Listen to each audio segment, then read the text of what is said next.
Signal വിഭാഗത്ത് ജോലി ചെയ്യുന്ന പാലങ്ങാട് ഒറ്റപ്പിലാക്കൽ മുഹമ്മദ് പുതുതായി നിർമ്മിച്ച വീടിന്റെ ഗൃഹപ്രവേശം 1 മാസം മുൻപായിരുന്നു.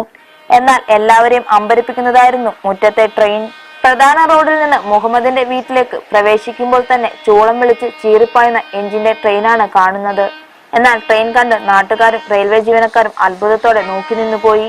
നിർമ്മാണത്തിനോട് വീട് സ്വാമിനോടനുബന്ധിച്ചുള്ള ഒരു കിണർ ഉരുളിയാക്കുക എന്നുള്ളൊരു ഉദ്ദേശത്തിലാണ് തുടങ്ങിയത്. അതിന് നമ്മൾ ഷാജി ആരാമ്പറത്തേക്ക് വിളിച്ചപ്പോൾ അയാൾ അത് തന്നെ ടി വിയിൽ കണ്ടതാണ്.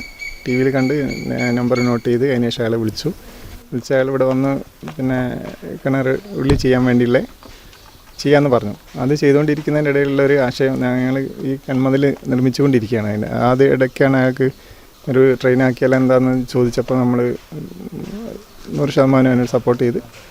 പിന്നെ അതിനെന്താ വെച്ചാൽ ഇപ്പോൾ നമ്മൾ റെയിൽവേയിൽ ജോലി ചെയ്യുന്ന ഇത് ഉദ്ദേശം വെച്ചിട്ടായിരിക്കും ചിലപ്പോൾ അയാൾ എന്നോട് ഇങ്ങനെ ചോദിക്കാൻ കാരണം ഉണ്ടായതെന്ന് എനിക്ക് തോന്നുന്നു. അപ്പോൾ ഞാൻ 100% സപ്പോർട്ട് ചെയ്തു. അതിന് എന്താ വേണ്ടി വെച്ചാൽ എല്ലാം നമ്മൾ ചെയ്യാമെന്ന് പറഞ്ഞിട്ടാണ് തുടങ്ങിയത്. മുഹമ്മദിന് ജോലി സ്ഥലത്തായാലും വീട്ടിലായാലും ഏതു നേരത്തും തീവണ്ടി കണ്ടിരിക്കാം. തന്റെ പുതുതായി നിർമ്മിച്ച വീടിന്റെ നെടുനീളൻ മതിലിൽ ജീവസുറ്റ തീവണ്ടി രൂപകൽപ്പന ചെയ്ത് നിർമ്മിച്ചത് ഷാജി ആരാമ്പറം എന്ന കലാകാരനാണ്. വീട്ടിലെ കിണർ രൂപകൽപ്പന ചെയ്യാനാണ് ഷാജിയെ മുഹമ്മദ് വിളിച്ചത്.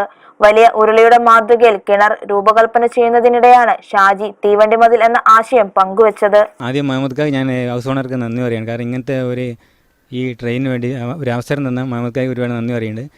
ഞാനിവിടെ ഉരുളീൻ്റെ ഒരു കിണർ മോഡലാക്കാൻ വേണ്ടി വന്നായിരുന്നു. അപ്പോഴാണ് മുഹമ്മദ് ഇങ്ങനെ ഒരു ആശയം പറഞ്ഞത്. അപ്പോൾ എനിക്കൊരു താല്പര്യം ഉണ്ടായിരുന്നു ഇത്ര ഇങ്ങനത്തെ ഒരു വർക്ക് ചെയ്യണമല്ലേ. അപ്പോൾ മുഹമ്മദ് പൂർണ്ണ സപ്പോർട്ടായിരുന്നു അതിന്. അങ്ങനെയാണ് ഈ ട്രെയിൻ എന്ന ആശയം ഇവിടെ രൂപം കൊണ്ടത്. മതിൽ കെട്ടിക്കഴിഞ്ഞിരുന്നെങ്കിലും അതിൽ കുറെ ഭാഗം പൊളിച്ചു നീക്കാൻ അനുമതി നൽകിയാണ് ഷാജി എന്ന കലാകാരന്റെ ആത്മാവിഷ്കാരത്തിന് മുഹമ്മദ് കളമൊരുക്കിയത്. മതിൽ നിർമ്മാണത്തിനിടെ ഷാജിയുടെ നിർദ്ദേശാനുസരണം മുഹമ്മദ് തീവണ്ടിയുടെ ഓരോ ഭാഗത്തിന്റെയും ചിത്രമെടുത്ത് നൽകി. ചക്രങ്ങളുടെ ഭാഗത്തുള്ള സ്പ്രിങ്ങുകളും മറ്റ് യന്ത്രഭാഗങ്ങളും വളരെ തന്മയത്വത്തോടെയാണ് നിർമ്മിക്കാൻ ഷാജിക്ക് ഈ ചിത്രങ്ങൾ തുണയായത്. ഗൃഹപ്രവേശന ചടങ്ങിന് ഒത്തുകൂടാനെത്തിയ റെയിൽവേ ജീവനക്കാരും ബന്ധുക്കളും നാട്ടുകാരും തീവണ്ടി മതിൽ ചേർന്ന് നിന്ന് ഫോട്ടോ എടുത്താണ് മടങ്ങിയത്. വളരെ സന്തോഷം. ഞാൻ ഇതുവരെ ട്രെയിനിൽ കയറിയിട്ടില്ല.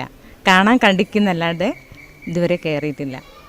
ഇതുപോലെ തന്നെയായിരിക്കും ശരിക്കുള്ള ട്രെയിനിൽ കയറുന്നൊരു അനുഭവം എനിക്ക് ഉണ്ടായത്. മുഹമ്മദ് വീട്ടിൽ വന്നേരം ഇന്ന് സ്വന്തമായ വീടിന്റെ മുഴുവൻ ഭാഗങ്ങളും നിർമ്മിച്ച് ഷാജി മുൻപും വാർത്തകളിൽ ഇടം പിടിച്ചിരുന്നു.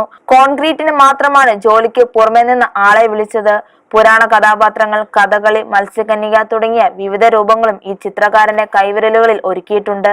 ട്രെയിനിനെ കുറിച്ച് കേട്ടറിഞ്ഞ പല റെയിൽവേ ഉന്നത ഉദ്യോഗസ്ഥരും അഭിനന്ദിച്ചത് അംഗീകാരമായാണ് മുഹമ്മദ് കാണുന്നത്. വീടിന്റെ ഗേറ്റും ട്രെയിനിന്റെ രൂപത്തിൽ നിർമ്മിക്കാനാണ് മുഹമ്മദിന്റെ തീരുമാനം. പലരും നേരിൽ വന്ന് ട്രെയിൻ കാണാൻ ആഗ്രഹം പ്രകടിപ്പിച്ചിട്ടുണ്ട്. ജോലിയിലായാലും വീട്ടിലായാലും മുഹമ്മദിന് കണ്ണുനിറയെ ട്രെയിൻ കണ്ടുകൊണ്ടിരിക്കാം. അന്നം തന്ന റെയിൽവേയോടുള്ള കടപ്പാടായും ആദരവായും ഇത് നിലനിൽക്കും. നരിക്കുനിക്കാർക്ക് ഇനി ട്രെയിൻ കാണാൻ വേറെ എങ്ങും പോണ്ട. മേലെ പാലങ്ങാട് മുഹമ്മദിന്റെ വസതിയിൽ വന്നാൽ നമുക്ക് ട്രെയിൻ കാണാൻ സാധിക്കും. തന്റെ ട്രെയിനിനോടുള്ള സ്നേഹവും ജോലിയോടുള്ള ആദരവുമാണ് വീടിന് മുറ്റത്തെ മതിലിൽ അദ്ദേഹം ഒരുക്കിയിരിക്കുന്നത്. ക്യാമറമാൻ അക്ഷയ് സുന്ദറിനൊപ്പം ഹെലൻ ജോസ്, സ്പൈഡർനെറ്റ്.